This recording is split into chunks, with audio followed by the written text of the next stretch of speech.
جرم کیا کیا، قصور کیا کیا، اس نے کیا زیادتی کی کہ آج نیزوں اور انیوں کے مقابلے میں 22,000 کا لشکر حضرت امام حسین پہ ٹوٹ پڑتا ہے. آپ پھر تمام حجت کرتے ہیں میں نے کسی کو قتل نہیں کیا، خون ناحق نہیں بہایا، میرے خون کے درپے کیوں ہو، اپنی آخرت کیوں برباد کرتے ہو؟ تم جانتے نہیں میں کون ہوں، میں تمہارے نبی کا نواسا ہوں. لیکن ابن زیاد کہتا ہے مقابلے میں آؤ. پھر حضرت امام حسین رضی اللہ تعالیٰ عنہ مقابلے میں آتے ہیں، اور جب گھوڑے کو ایڑ لگا کے دشمن اشقیاء پہ ٹوٹتے ہیں تو پھر ایسا منظر ہوتا ہے کہ وہ بھیڑ بکریوں کی طرح آگے بھاگتے ہیں. 71 زخم کلیجے پہ لیے شجاعت کا یہ پیکر جب میدان میں آتا ہے، آواز آتی یہ کون ذی وقار ہے، بلا کا شاہ سوار ہے، لباس ہے پھٹا ہوا غبار سے اٹا ہوا، تمام جسم نازنی چتا ہوا کٹا ہوا، یہ نبی کا نور عین ہے، یہ بال یقین حسین ہے، یہ حسین ابن علی ہے رضی اللہ تعالیٰ عنہ. پھر چاند بادلوں میں گھر جاتا ہے، شامی غنڈے تیر برساتے ہیں، تلواروں سے آپ کے بدن پر ضربیں لگاتے ہیں اور نیزوں سے آپ کے بدن کو پرو دیتے ہیں. جب آپ کا پیراہن بعد میں اتارا گیا تو آپ کے پیراہن میں 122 سوراخ تیروں کے تھے، 33 زخم تلواروں کے اور 34 گھاؤ نیزوں کے تھے. جب گھوڑے کی زین سے فرش زمین پر آئے بدن چھلنی تھا، زخم زخم سے خون بہ رہا تھا. 3 دن کا پیاسا حسین، اللہ اکبر، بدن زخموں سے چور، 71 لاشیں کلیجے پہ لیے، مخدرات اسلام کے پردے کا خیال دل میں الگ ہے. لیکن گھوڑے کی زین سے جب فرش زمین پہ امام حسین آتے ہیں، زبان پہ ہائے نہیں، نالا و شیون نہیں، چیخ و پکار نہیں، آتے ہی پیشانی سجدے میں رکھتے ہیں اور پکارتے ہیں اللہم ردن بقضائک وصبرن علی بلائک تسلیما لامرک سبحان ربی الاعلی. مالک گھر لٹا کے، بچے لٹا کے، خاندان سب کچھ قربان کر کے، اپنے بدن کو زخموں سے چھلنی کروا کے، تیروں اور نیزوں کی انیوں سے اپنے آپ کو زخمی کروا کے، تیرے حضور سر جھکا کے یہ اقرار کرتا ہوں کہ حسین تیری تقدیر پہ راضی ہے. مالک تو بھی بتا، تو بھی حسین پہ راضی ہوا ہے کہ نہیں ہوا؟ آواز آ رہی ہے اس پیاسے پر علی شیر خدا کو ناز ہے، اس نواسے پر محمد مصطفیٰ کو ناز ہے. اوروں نے بھی سجدے کیے پر اس کا عجب انداز ہے، اس نے وہ سجدہ کیا جس پر خدا کو ناز. حسین ابن علی رضی اللہ تعالیٰ عنہ کا سر انور دستے قاتل نے تب کاٹا جب وہ سجدے میں جھکا ہوا تھا. یزید نے کہا میں بیعت لوں گا، امام حسین نے کہا کبھی بھی نہیں دوں گا. یہ سر کٹ سکتا ہے، جھک نہیں سکتا. سر کاٹ کے نیزے کی نوک پہ چڑھا دیا گیا، اور یہ اس بات کا اعلان تھا کہ ہم جیت گئے اور حسینی ہار گئے. اور لشکر یزید میں غوغا مچ گیا، نقارے بجنے لگے کہ ہم جیت گئے، دیکھو امام حسین شہید کر دیے گئے، اور سر کاٹ کے نیزے کی نوک پہ چڑھایا گیا. لیکن لشکر یزید سے ہی آواز آئی یہ کیسا سر ہے جو کٹ کے بھی سر بلندی ہے، کٹ گیا ہے پھر بھی اونچا ہے. اللہ اکبر، یہ سر سجدے میں کٹا ہے، رب کے حضور عبادت کی حالت میں کٹا ہے. حسین آج بھی سجدے میں ہے. اللہ اکبر، حسین آج بھی سجدے میں ہے، بلکہ کٹے ہوئے سر کا رخ زمین کی جانب تھا اور کٹی گردن آسمان کی طرف، یوں نیزے پہ پرویا گیا.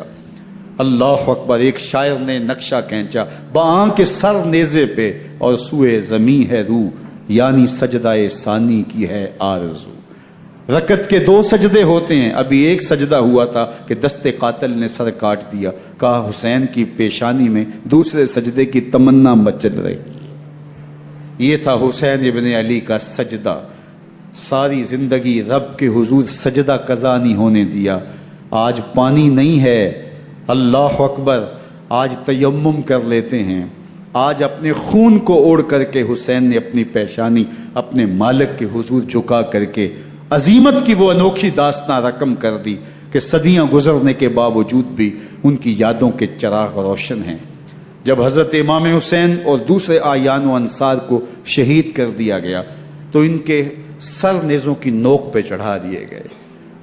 حضرت امام حسین کا کٹا ہوا سر اور باقی 71 افراد کے کٹے ہوئے سر نیزوں کی نوک پہ، اور 10 سواروں کو ابن سعد نے کہا کہ ان کو رون دو، اور گھوڑوں کی ٹاپوں تلے حضرت امام حسین رضی اللہ تعالیٰ عنہ اور ان کے آوان و انصار کو جو ہے وہ روندا گیا، حتیٰ کہ ان کی استخوان مبارک، ان کی ہڈیاں بھی چور چور ہو گئیں۔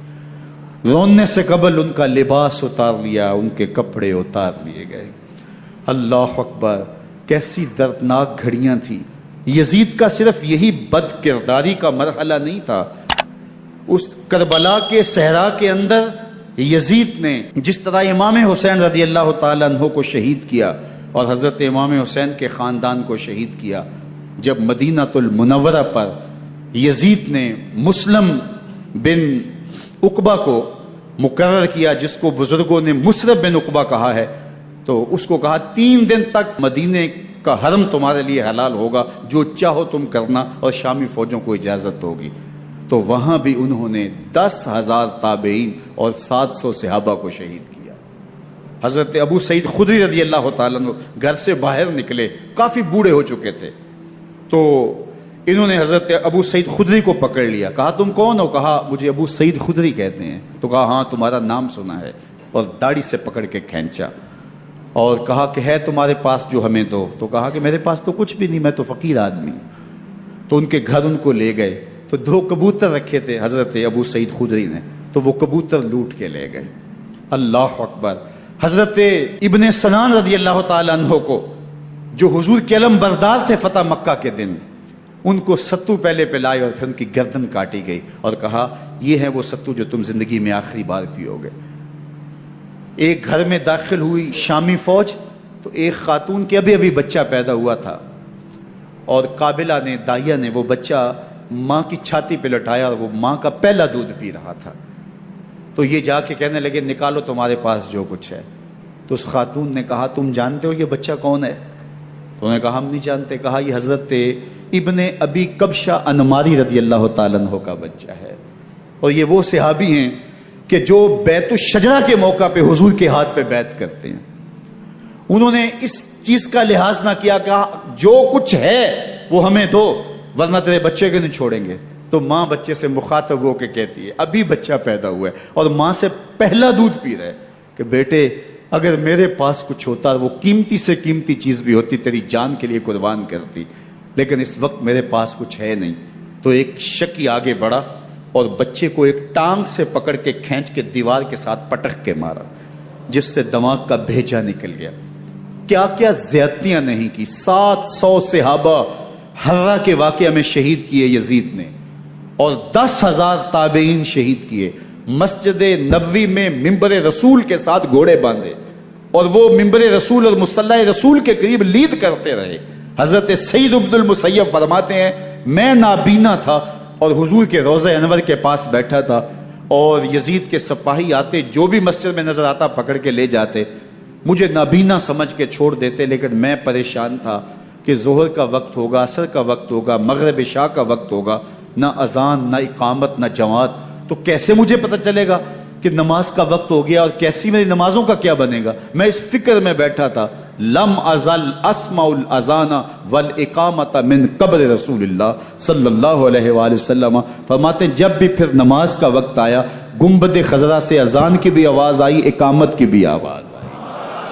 3 دن تک مسجد نبوی کے اندر گھوڑے بندے رہے، اور مدینہ کی حرمت پامال کی۔